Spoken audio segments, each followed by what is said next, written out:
Hello guys, कैसे हो आप सब। आई होप आप सब ठीक होंगे। गाइस, हमारा एक टॉपिक चल रहा था त्रिकोणमिति, जो कि क्लास 10 से था। वो बहुत ज़्यादा इंपॉर्टेंट था और एक लेक्चर हम आपको बेसिकली आपको बता चुके हैं। जो बेसिक था उसमें जो कॉन्सेप्ट आपको बताया गया बहुत अच्छे से आपको बताया गया था। आई होप आपको समझ में आया होगा।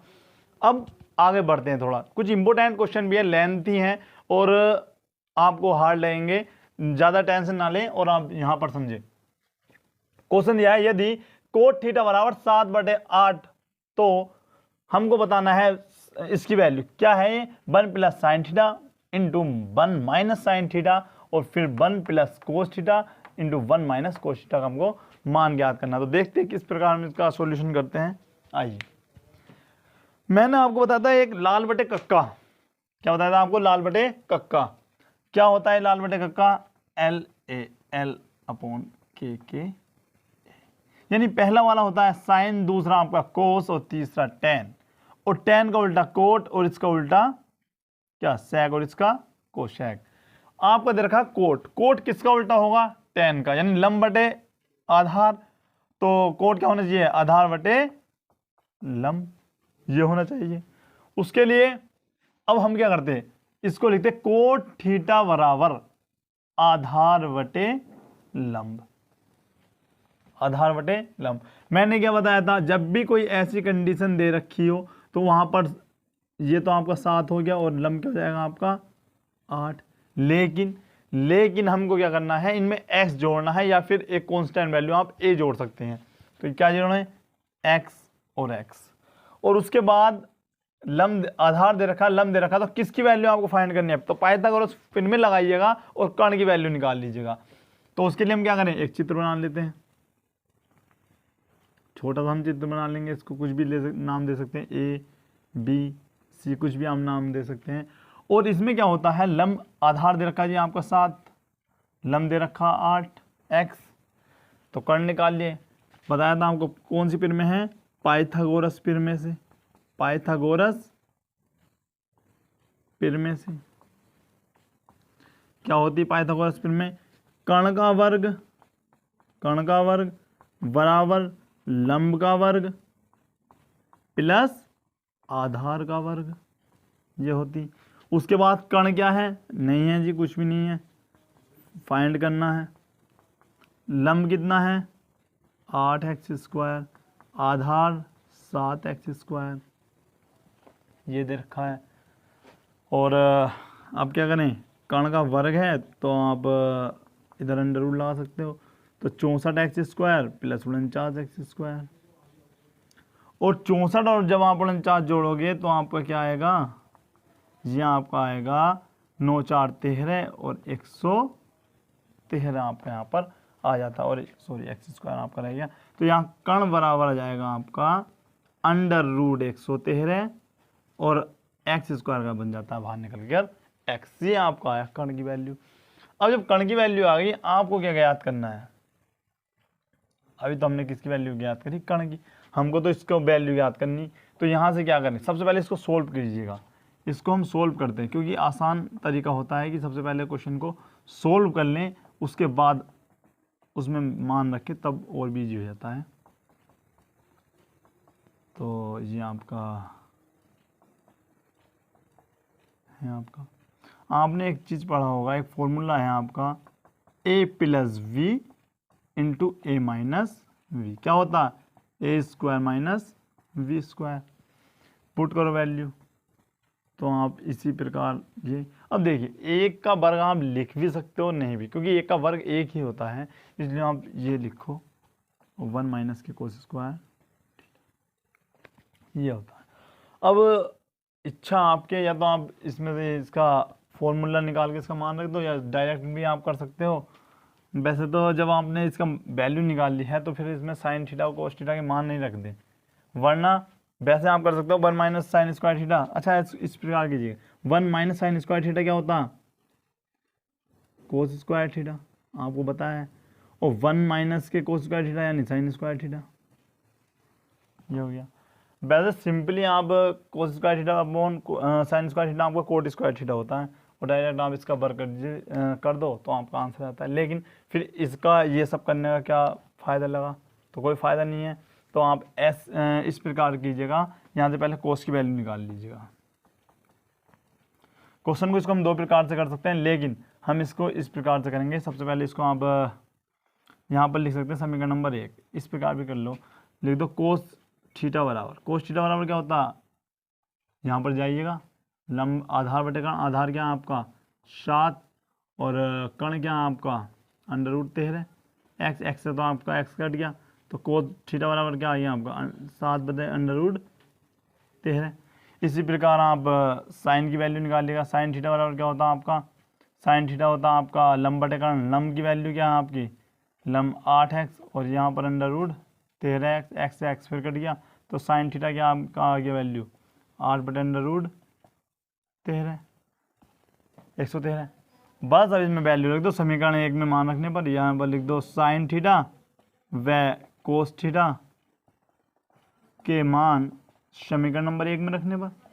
जब आप समीकरण नंबर 1 में रखो तो कोस स्क्वायर थीटा यानी 7 बटे √113 का वर्ग कर दो अपॉन 8 √13 का वर्ग कर दो, डबल बटे में तो 7 7 49 113 आ जाएगा आपका, और ये क्या हो जाएगा 8 8 64, 8 8 64 113, 113 से 113 आपका कट जाएगा, तो आपका जाएगा 49 बटे 64 आंसर। तो आइए मैच करते हैं आपका आंसर।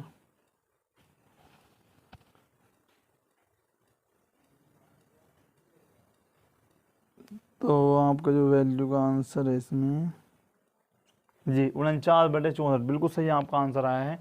तो एक बार इस क्वेश्चन का जो सॉल्यूशन है उसका आप स्क्रीनशॉट ले लें। तो गाइज देखते हैं अब क्या होते हैं। गाइज जो आपके क्वेश्चन थे, जो आपके लंब बटे कर्ण वाले क्वेश्चन थे, वो आपकी कल की जो क्लास थी उसमें एक क्वेश्चन रह गया था, वो हमने आपका अब करवा दिया है। लेकिन अब जो क्वेश्चन है वो है वैल्यू के आधार पर, जैसे साइन 60 की वैल्यू है, कोस 60 की, इनके आधार पर। उसके लिए आपको ये मान याद करने पड़ेंगे, और ये याद कैसे होंगे, तो उसके लिए हमारी बनती है सारणी, यानी जो सारणी होती है त्रिकोणमिति की, वो कैसे याद करें, तो मेन चीज ये है। तो आज हम आपको बताएंगे सारणी किस प्रकार बनाते हैं। तो यहाँ पर देखिए, सबसे पहले सब स्टूडेंट ध्यान दें कि बहुत अच्छे से समझे, कि बहुत ज़्यादा इंपॉर्टेंट है ये, उसको समझ लो, काफ़ी आसान भी है, आप समझ जाएंगे। हम क्या करें सबसे पहले, अच्छा यहाँ पर साइन थीटा, कोस, उसके बाद आपको बताया था टेन, फिर क्या बताया था कोट, फिर सेक, और लास्ट में आपका कोशेक, ये आपका होता है। और एंगल क्या होता है, एंगल में हम लिखेंगे 0। अच्छा इसको आप थोड़ा यहां पर लिखिए 0, फिर आपका आता है 45, उसके बाद नहीं 30 आएगा ना, 0 30 45 60 और 90, ये होता है। गाइस बहुत ही आपको अच्छे तरीके से ये सारणी बताई जाएगी, तो इसलिए आप बहुत अच्छे ध्यान से समझें। उसमें हम क्या करेंगे, अब इसको देखने के लिए आप क्या करें, सबसे पहले 0 से काउंटिंग करें आप, 0, उसके बाद क्या आता है 1 2 3, फिर क्या आता है आपका 4। अब लास्ट में क्या आया गाइस 4, तो पूरे को 4 से भाग कर दो, 1/4, 1/4, यहाँ पर 4, फिर यहाँ पर 4, और यहाँ भी आपका 4।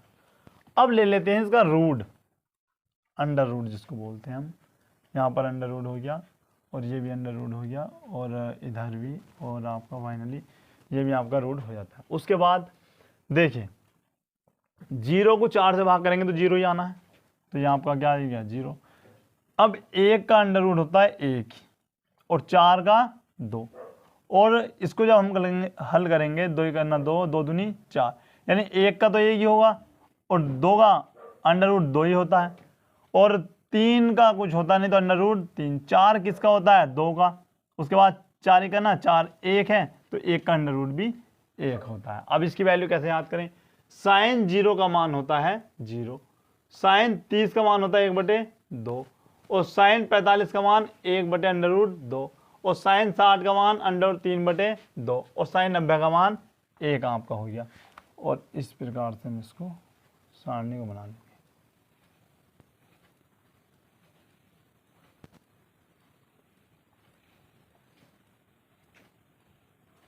ऐसे से हम सारणी बना लेंगे। उसके बाद कोस का हमको मान निकालना है, कोस का। तो कोस का मान जब हम इसको निकाल लेंगे तो यहाँ से उल्टा लिखिए, इसको यहाँ पर ले आइएगा और इसको इधर, फिर इसको इधर, यानी ये तो सेम ही है, और इसको आप इधर लेकर जाइएगा और इसको इधर चेंज कर दीजिए। यानी जो साइन 0 का मान है वो कोस 90 का मान होगा, जो साइन 30 का मान है वो कोस 60 का मान होगा, और जो साइन 45 का मान है वो तो साइन कोस 45 का ही वही होगा, और जो साइन 60 का मान है वो कोस 30 का होगा, और जो साइन 90 का मान है वो कोस 0 का मान होगा। अब क्या करें, उसके बाद निकालते हैं हम किसकी वैल्यू, उसके बाद हम निकालते हैं tan की वैल्यू। tan का कैसे निकालें, यहाँ पर देखिए tan किसका हम किस प्रकार निकालेंगे। tan की वैल्यू निकालने के लिए आपको फॉर्मूला बताया होगा tan का। tan का क्या फॉर्मूला था, आइए देखिए। tan का जो फॉर्मूला आपको बताया था, tan का यहाँ पर आपको दिख रहा होगा, tan थीटा जो है आपका वो है sine theta upon cos theta. यानी साइन थीटा के मान को आप किससे भाग कर दो, कोस थीटा के मान से भाग कर दो। तो साइन, जब हमको साइन 0 का मान निकालना है तो tan 0 का मान हमको निकालना है, तो tan 0 लेंगे। tan 0 को हम किससे भाग करेंगे, साइन 0 से और कोस 0 से। तो यहाँ पर हम कैसे करते हैं, यहाँ पर देखिए, यहाँ पर क्या करते हैं, फिर जैसे साइन 0 है तो साइन 0 का मान देखिए आप 0 है, और कोस 0 का मान भी आपका क्या है, कोस 0 का मान किधर है, इधर है, 1 है। और आप जब 0 को 1 से भाग दोगे तब भी आपका 0 ही आएगा। तो tan 0 का मान क्या होगा, 0। उसके बाद आपको निकालना है tan 30 की वैल्यू। तो tan 30 लिखिए यहाँ पर, तो वहाँ पर भी क्या हो जाएगा, tan साइन 30 और कोस 30। साइन 30 की वैल्यू क्या है आपकी, साइन 30 की वैल्यू आपकी 1/2 है, और कोस 30 की √3/2, यही तो है ना। तो इसका आप उल्टा कर दोगे तो उल्टा क्या होगा आपका, ये हो जाएगा 1/2 गुणा 2/√3। तो 2 से 2 कट गया तो क्या आ गया आपका 1/√3 आ गया, यही आएगा ना। उसके बाद ये है, तो जब आप साइन 45 रखोगे कोस 45 रखोगे, दोनों सेम वैल्यू, एक बार कट जाएगा तो 1 आ गया। अब आती है इसकी बारी, इसको कीजिएगा तो आप इसको भी इसी प्रकार लिख सकते हो, इसकी भाग कर दो किससे, 1/2 से। तो क्या होगा, इसका उल्टा हो जाएगा, इसका उल्टा किस प्रकार हो जाएगा, इस प्रकार से हो जाएगा। तो क्या बच जाएगा आपका, √3 बच जाता है, तो √3।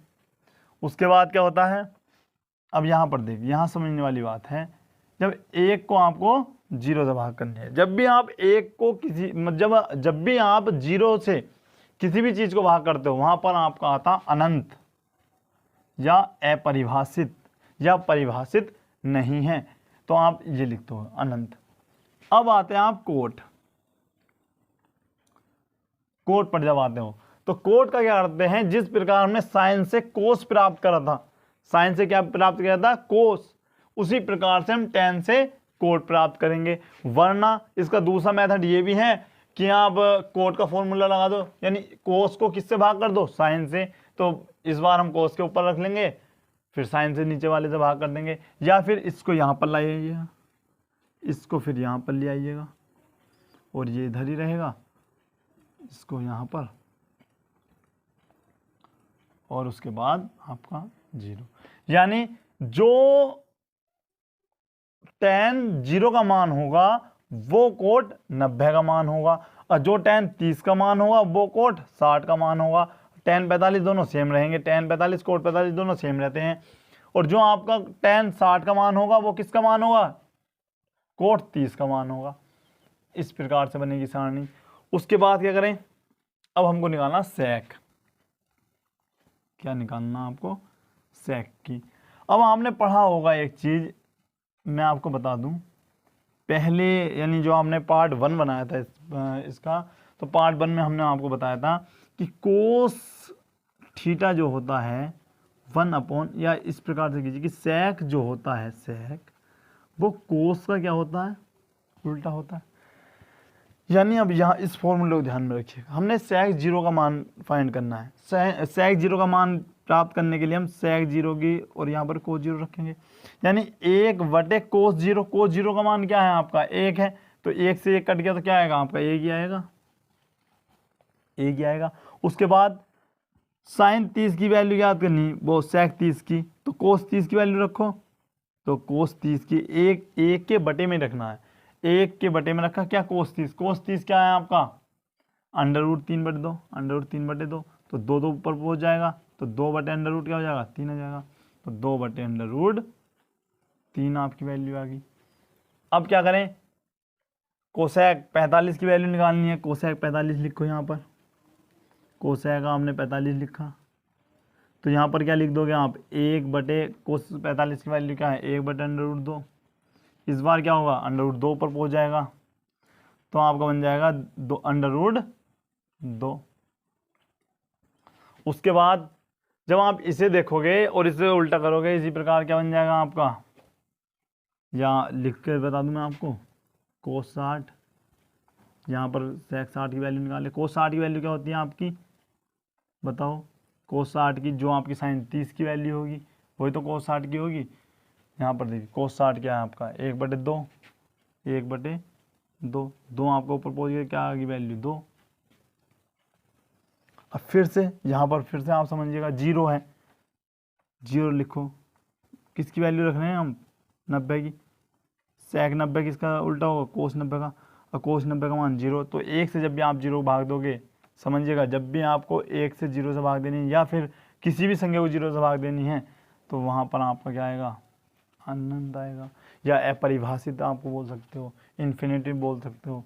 कोसेक, अब आपके पास 2 मेथड हैं कोसेक प्राप्त करने के, आपके पास कितने मेथड हैं 2, या तो आप ऐसे कर सकते हैं कि इसका उल्टा जैसा आप ठा रहे हो उसी प्रकार से करो, जैसे हमने साइन से कोस प्राप्त किया है और tan से कोट प्राप्त किया है, इसी प्रकार आप sec से कोसेक याद कर सकते हो, या फिर कोसेक किसका उल्टा होता है साइन का, तो साइन का इस जैसे ये है इस प्रकार आप प्राप्त कर सकते हो।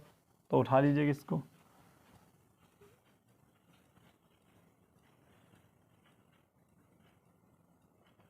ये आपके होते हैं। अब चेक कर लीजिएगा आपकी किताब में जो होगा ये क्रम से नहीं दे रखे होंगे, tan कहीं कोट कहीं कोसेक ऊपर, ये ऊपर नीचे हो सकते हैं, लेकिन ये जो आपके बनाई जो हमने सारणी, ये बहुत ही आपको इजी लगेगी और बहुत अच्छे से आप इसका मान भी ज्ञात कर लेंगे। आई होप आपको बनाना भी आ गया होगा, तो एक बार इसका अच्छे से आप पूरे का स्क्रीनशॉट ले लें और मिला लें अपनी सारणी से। तो आइए गाइस देखते हैं फर्स्ट क्वेश्चन क्या है।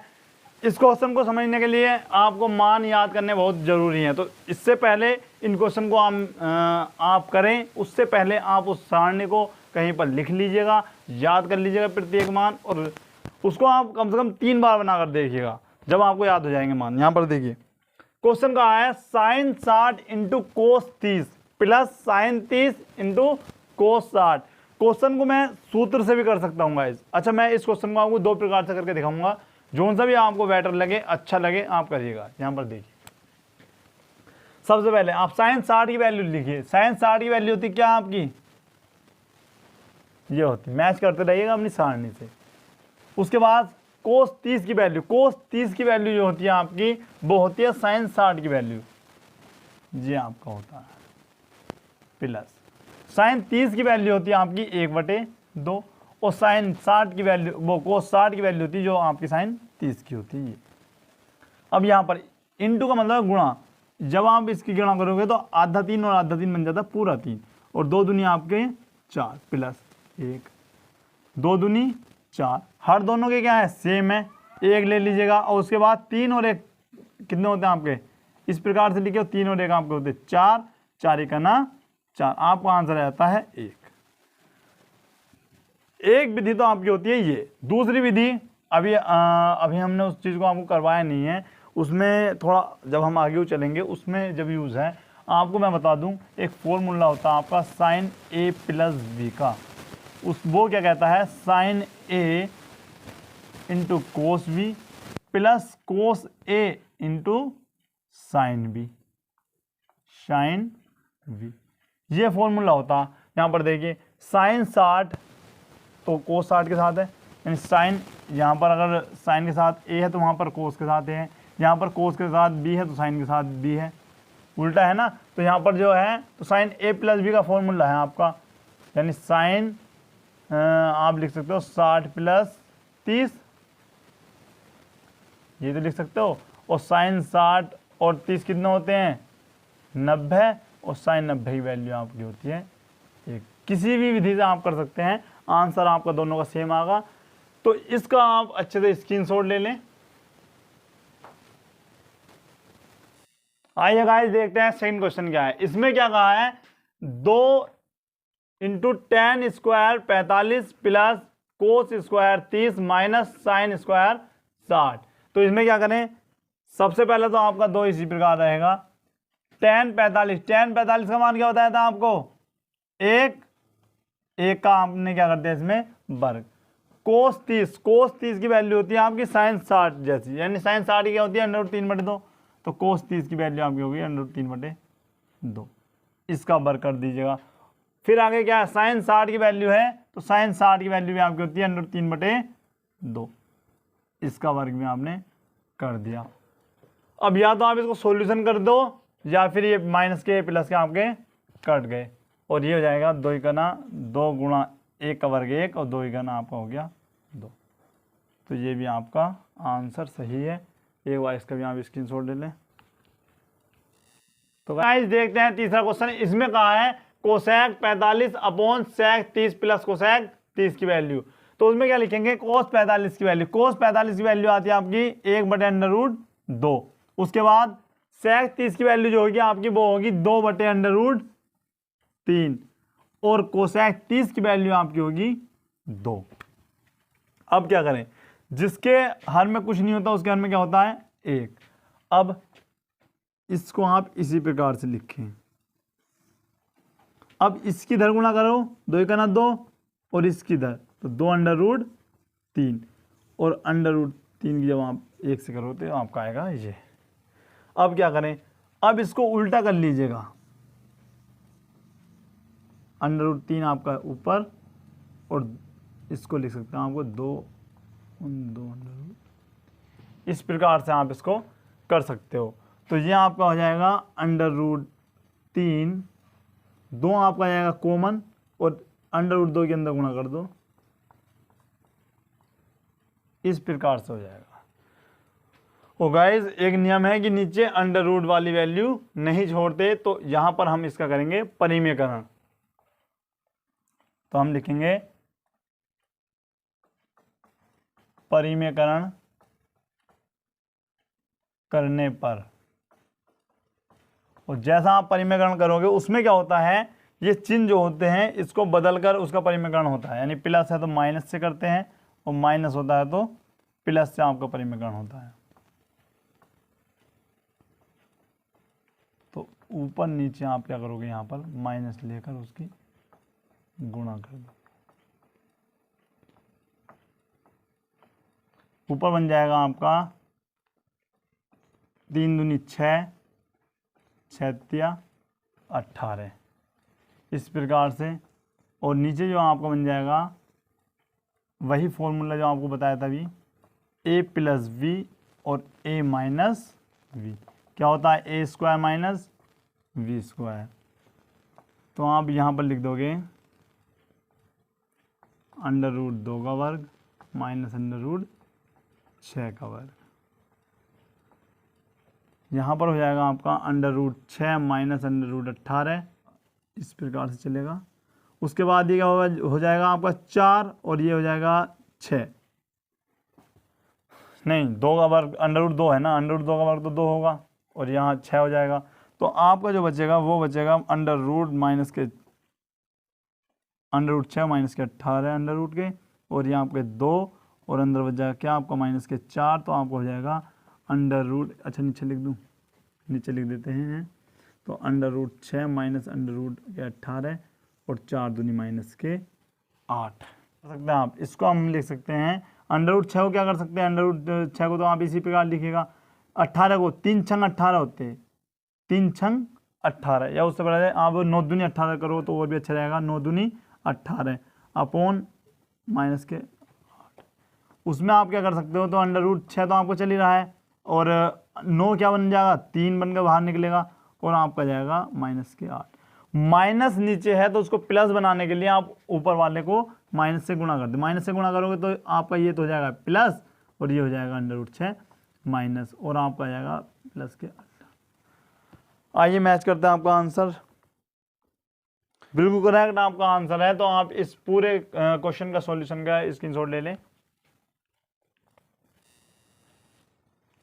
तो गाइज आज की क्लास यहीं पर क्लोज करते हैं। तो कैसी लगी आपको ये क्लास, जरूर अपना कमेंट में आंसर दीजिएगा, और बहुत अच्छे से आप पढ़ते रहिएगा क्योंकि टाइम आपका बहुत ज़्यादा कम है, और एग्ज़ाम भी आपके आने वाले हैं। कुछ इंपॉर्टेंट क्वेश्चन थे, ये एक्सरसाइज आपकी 8.2 के एक्सरसाइज के क्वेश्चन चल रहे थे। तो बहुत अच्छे से आप पढ़ते रहिएगा, देखते रहिएगा हमारी क्लास और पढ़ते रहिएगा। और यदि आप हमारे चैनल पर न्यू हैं तो हमारे चैनल को सब्सक्राइब कीजिएगा और अच्छे से अपने वीडियो को देखते रहिएगा। और सभी स्टूडेंटों को वीडियो देखने के लिए बहुत बहुत धन्यवाद।